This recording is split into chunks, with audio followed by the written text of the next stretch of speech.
अलैकुम नाजरीन। एक तवाइफ सीधे जन्नत को चले गई, कैसा गई इस वीडियो में देखिए।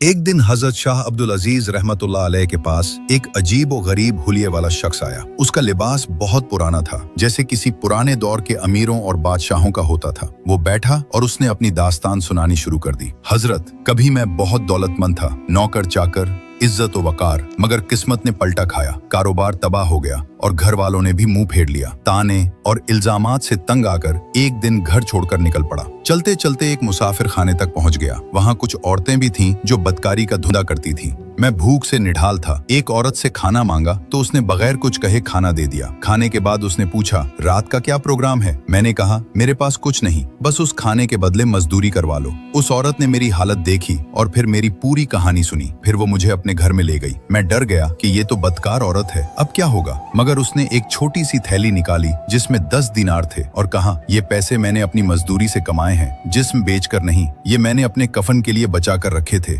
क्योंकि हराम की कमाई से कफन नहीं लेना चाहती थी। तुम ले जाओ, अगर वापस कर सको तो कर देना, वरना ये मेरी तरफ से सदका समझ लेना। मैं वो पैसे लेकर निकला। अल्लाह ने बरकत दी। एक अमीर आदमी के यहाँ मुलाजमत मिली और देखते देखते हजारों दिनार का मालिक बन गया। कुछ अरसे बाद उसी रास्ते पर निकला तो सोचा उस औरत का एहसान चकाऊं। मुसाफिर खाने पहुंचा तो पता चला कि वो जिंदगी और मौत की कशमकश में है। मैं उसके पास गया और कहा, अब मैं तुम्हारी मदद करूंगा। उसने मुस्कुराकर कहा, अब मुझे कुछ नहीं चाहिए, मैं तौबा कर चुकी हूँ। बस एक काम करना, मेरे मरने तक यहीं रहना और उन्हीं 10 दिनारों से मेरा कफन लेना और फिर मुझे दफना कर चले जाना। वो इंतकाल कर गई। मैंने उन्हीं पैसों से कफन खरीदा और फिर उसे दफना दिया। रात को मैंने देखा कि पैसों वाली थैली गायब है। मुझे लगा शायद कब्र में गिर गई होगी। सुबह उठकर कब्र खोदी तो हैरान रह गया। न लाश थी न थैली, बल्कि एक दरवाजा था जो एक शानदार महल की तरफ खुलता था। अंदर दाखिल हुआ तो वो औरत तख्त पर बैठी थी, शहजादियों की तरह सजी हुई। मैंने पूछा, ये सब कैसे? उसने कहा, मैंने अल्लाह के लिए एक मजबूर की मदद की थी, उसके बदले अल्लाह ने मेरे सारे गुनाह माफ कर दिए और ये मकाम अता किया। अब जल्दी जाओ, बाहर निकलो,